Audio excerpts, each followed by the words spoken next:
Good morning, students. Welcome to online class.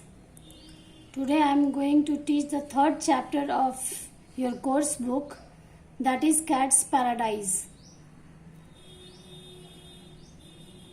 This is your July course. I am going to start today. Before I start the chapter, I want to tell you about the writer of this story, Cat's Paradise, Emile Zola. Emile Zola is the writer of this story. I want to tell you about short information about this writer. Emile Zola was a famous French novelist and a political activist. He was born in Paris, France. He published his first novel, La Confession de Claude, in 1865. Zola also worked as a freelance journalist while writing.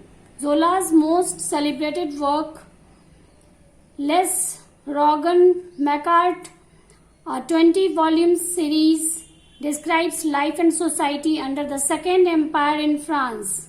Les Ventres de Paris, Germinal and La Terre are some of his other works. Emile ज़ोला एक French novelist थे and political activist. उनका जन्म France में हुआ था, Paris में. उनके जो नॉवेल्स हैं वो आप पढ़ लेंगे इसमें.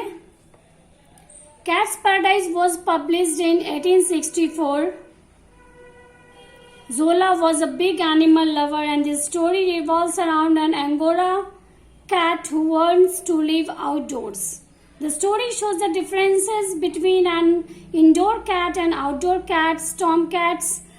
Zola once rightly remarked, "The fate of animals is of far greater importance to me than the fear of appearing ridiculous." Cat's Paradise publish हुआ था 1864 में.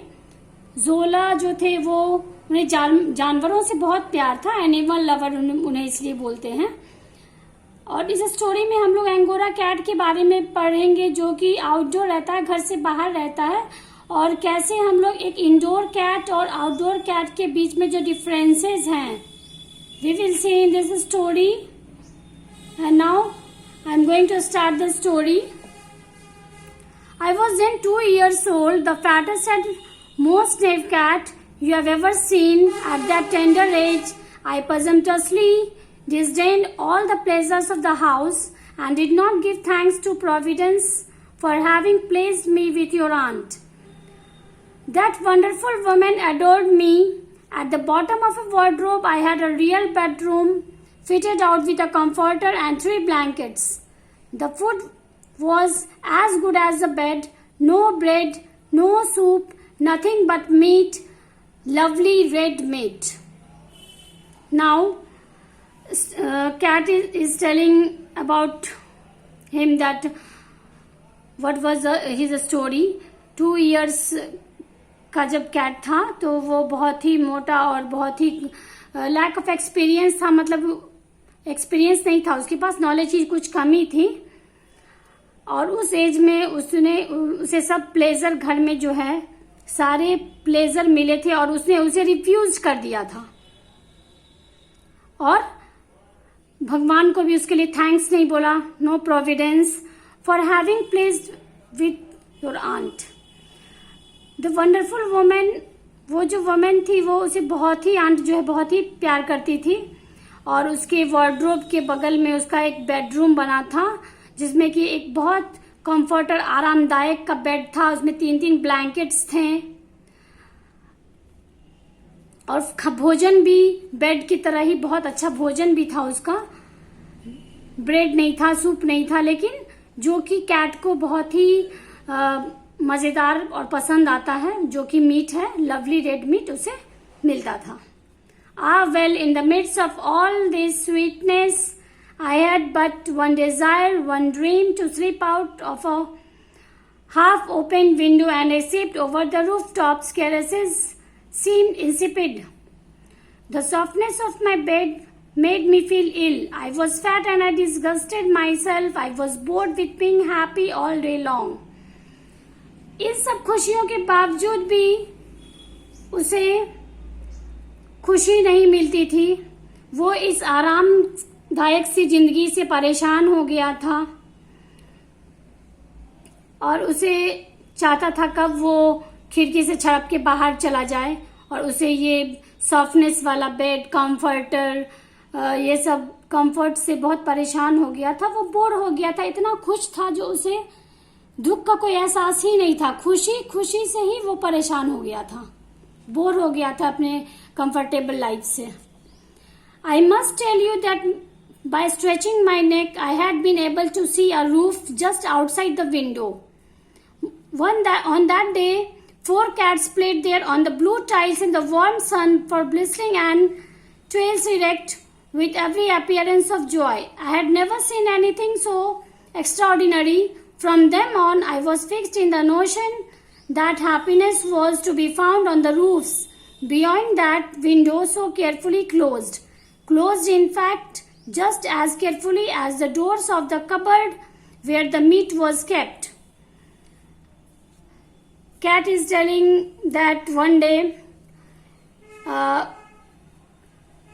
when he saw just outside the window, खिड़की के बाहर जब वो देखा तो रूफ पे उसने देखा जो कुछ 4 बिल्लियां खेल रही थी ब्लू टाइल्स पे, और धूप की गर्मी थी और अपनी अपनी पूंछ हिला के वो अपनी अपनी खुशियां दिखा रहे हैं। इतना खुश हैं चारों कैट को देख के। वो कैट जो है परेशान हो गई और उसे लगा जो बाहर की जो बिल्लियां हैं वो कितनी खुश हैं, और उसका जो कबर्ड था जिसमें उसके लिए मीट रखा था वो जस्ट खुला हुआ था। I decided to run away.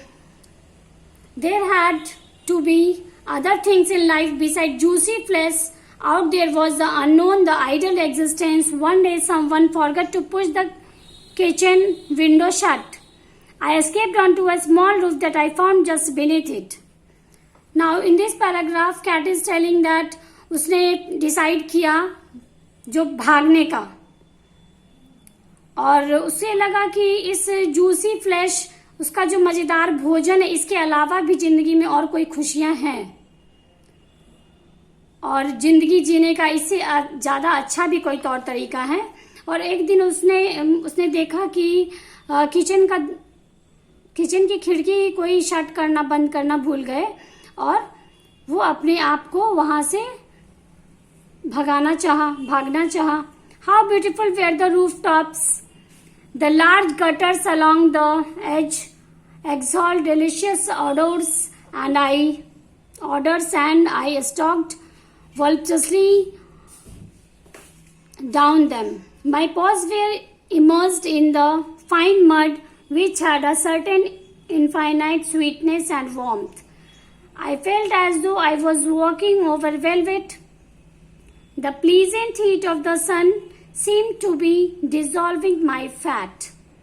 Now, the cat is telling that how कितना beautiful वो roof tops था और बड़े बड़े गटर्स थे जिसमें कि खुशबूदार महक आ रही है। गटर्स की खुशबू तो हम लोग को बुरी लगती है, मगर कैट को अच्छी लग रही थी और वो जल्दी से वहां नीचे अपने पंजा से वो नीचे मड पे उतरा कीचड़ में, और फिर उसको एक मिठास की एहसास हुई, मतलब उसे अच्छा लगा उसका महक और गर्मी। और मैं ऐसा महसूस किया, यहाँ पे आई जो है वो कैट अपने बारे में स्टोरी बता रहा है, वहां पे आई है और उसे ऐसा लगा जैसे मड में गिरने के बाद जैसे कीचड़ में गिरते हैं तो हम लोग को कीचड़ एहसास होता है, लेकिन बिल्ली को ऐसा एहसास हो रहा था कि वो वेलवेट पे गिरा है और उसे ऐसा लग रहा था धूप की जो गर्मी है, ये भीषण गर्मी, उससे उसका फैट जो है पिघल रहा है, फैट कम हो रहा है। I cannot hide from you the fact that I was trembling in every limb. There was something terrifying in my joy. I remember above all the terrible shock I felt. It actually made me lose my footing on the tiles when 3 cats rolled down from the top of a house and came up to me mewing frightfully. I practically fainted, but they simply called me a fat, scurdy fat and explained that all the meowing was just a joke. So I joined in.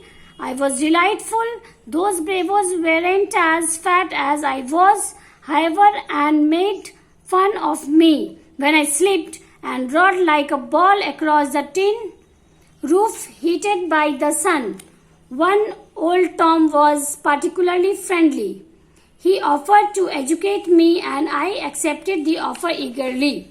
Now in this paragraph, the cat is telling that जो वो अपने आप को किसी से छिपा नहीं सकता था, अपने पंजों को, अपने हाथ पर, अपने आप को, तो उसने क्या किया, वो अपनी खुशहाली व्यतीत करने के लिए से सोच रहा था. जो I remember all the terrible, हाँ, उसे जो सब पसंद नापसंद थी उसको, और जो उसे अच्छा लग रहा था बाहर, खिड़की के बाहर, वो उसमें वो मजा ले रहा है.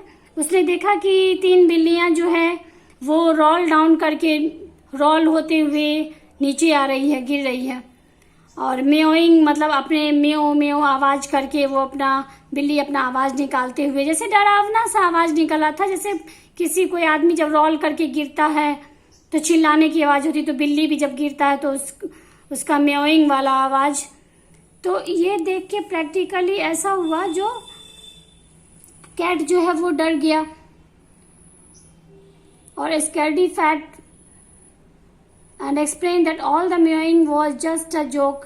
तो सारे कैट ने देखा, सब कैट ने उसे बोला, जो है फैट स्कैर्डी कैट, तो उसे लगा कि सब मिलके उसका जोक बना रहे हैं, मजाक कर रहे हैं. वो सब जो था वो एक जोक था.